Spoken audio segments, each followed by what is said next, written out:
Salam sejahtera, terima kasih karena bersama dengan saya di Nazilin Unity Channel. Akhirnya Rafizi tampil mendedahkan dua perkara. Identiti penyerang kepada anak beliau sebentar tadi, dan juga apa punca serangan tersebut. Dalangnya mengejutkan kita semua. Rupa-rupanya dalang kepada serangan tersebut bukanlah orang biasa-biasa. Bukanlah orang yang kecil, tetapi dalang ini adalah orang yang takut sangat dengan pendedahan demi pendedahan yang dibuat oleh Rafizi Ramli. Sejak akhir-akhir ini, kita tahu Rafizi lantang dalam bersuara dalam pelbagai perkara, termasuklah yang membabitkan dasar-dasar kerajaan maupun dasar negara ini. Mungkinkah kelantangan Rafizi itu telah mencungkil sakit di hati atau luka kepada orang lain, sehingga bukan sekadar Rafizi yang diserang, tetapi anak beliau sendiri. Perbuatan ini kita sama-sama kutuk. Perbuatan ini memang tidak bermaruah. Bagaimana seorang anak kecil pula diserang? Kalau nak serang, seranglah secara profesional, kata Rafizi. Hari ini, dalangnya telah diketahui. Rafizi mendedahkan dua perkara. Identiti dalang utama menyerang anak Rafizi, dan kenapa diserang. Sebelum itu, sila tinggalkan komen Anda dalam ruangan komen dengan tanda pagar "Kami benci pembuli, kami benci bully". Baiklah, Rafizi menyatakan jawaban kepada persoalan pertama sebentar tadi. Apa punca anak Rafizi diserang?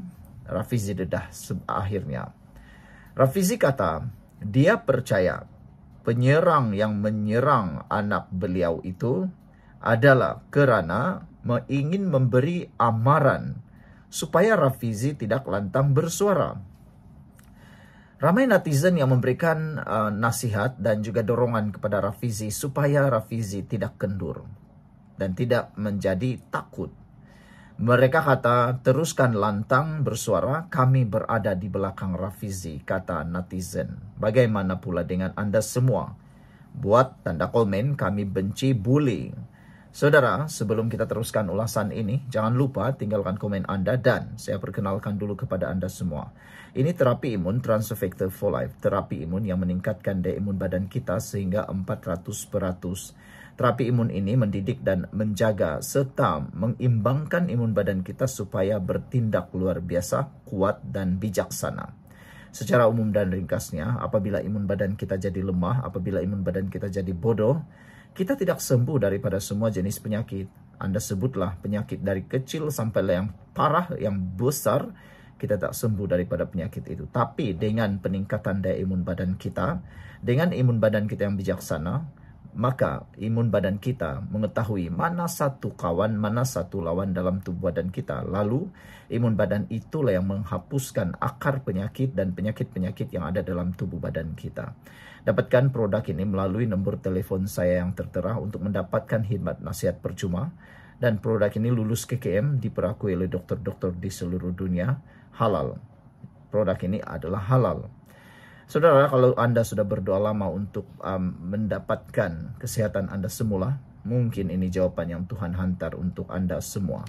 Saudara-saudara sekalian, bekas Menteri Ekonomi Rafizi Ramli percaya bahwa serangan terhadap anak lelakinya merupakan amaran kepadanya supaya tidak lantang bersuara dalam isu tertentu. Sepanjang saya menjadi seorang ahli politik berprofil awam, inilah kali pertama keluarga saya menjadi sasaran serangan dan ugutan seperti ini, kata Rafizi. Saya percaya serangan ini adalah satu amaran kepada saya supaya tidak bersuara lantang dalam beberapa isu tertentu, kata Rafizi. Namun demikian, Rafizi kata, sementara saya mengambil langkah susulan untuk meningkatkan keselamatan, saya juga tidak akan tunduk kepada seberang ugutan dan akan terus menjalankan tugas saya seperti biasa, kata Rafizi lagi. Terdahulu, Malaysia kini melaporkan anak ahli Parlimen Pandan itu diserang secara fizikal oleh orang yang tidak dikenali di kawasan parkir sebuah pusat beli belah di Putrajaya kira-kira jam 1.30 petang, tengah hari sebentar tadi. Dan Rafizi juga telah pun mendedahkan identiti. Baik, jawapan kepada persoalan yang kedua. siapa yang menyerang anak Rafizi. Rafizi telah memberitahu bahwa serangan itu dilakukan oleh 2 orang lelaki yang menaiki motosikal. Yang menyerang anak Rafizi menurut Rafizi adalah lelaki yang menaiki sebuah motosikal, dan mereka berdua telah mengikori kereta istri beliau dari jauh. Pada khidmat Rafizi, mereka telah merancang serangan tersebut lebih awal, dan lelaki identiti mereka ini berpakaian hitam sepenuhnya, bertopi keledar dan menutup muka keseluruhannya. Mereka telah menunggu lebih awal dan bergegas menyerang anak Rafizi pada ketika yang sesuai. Dan yang lebih mengejutkan ialah senjata yang digunakan untuk menyerang Rafizi bukanlah calang-calang. Ianya menggunakan jarum suntikan. Siapa tak marah? Kalau aku pun marah juga. Bayangkanlah, jarum suntikan itu boleh saja dalam bentuk berbagai apa sekalipun.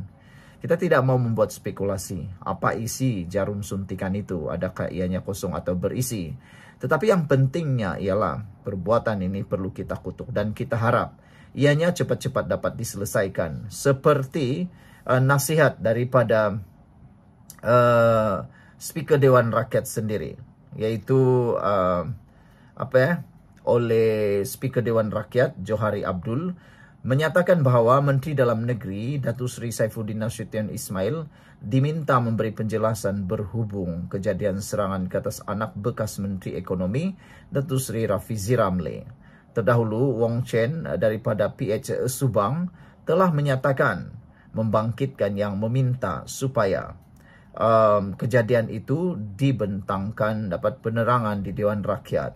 Perkara ini mengenai anak ahli Parlimen Pandan, kata beliau, yang baru diserang di pusat beli bala di Putrajaya. Ini adalah perkara penting kerana ia menggugat bukan sahaja ahli parlimen tetapi keluarga kita juga.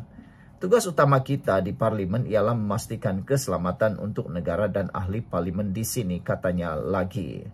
Saudara, jadi kalau boleh saya nak minta budi bicara Tuan Speaker memberi sedikit petua dan mengarahkan kalau boleh esok pagi menteri yang berkenan untuk hadir di parlimen untuk menerangkan atau memberikan penerangan lanjut, kata beliau.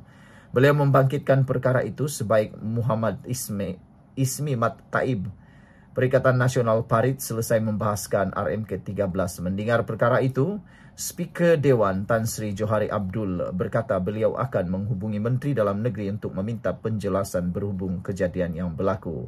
Ini membabitkan keselamatan kita semua. Saya pun tidak tahu apa yang berlaku sebenarnya. Jadi saya akan minta Menteri Dalam Negeri berikan penjelasan kepada saya, kata beliau. Kita pun berharap supaya isu ini dapat diselesaikan dengan segera. Sekian dulu untuk kali ini. Jangan lupa tinggalkan komen anda, tekan butang subscribe. Kita jumpa lagi. Bye-bye.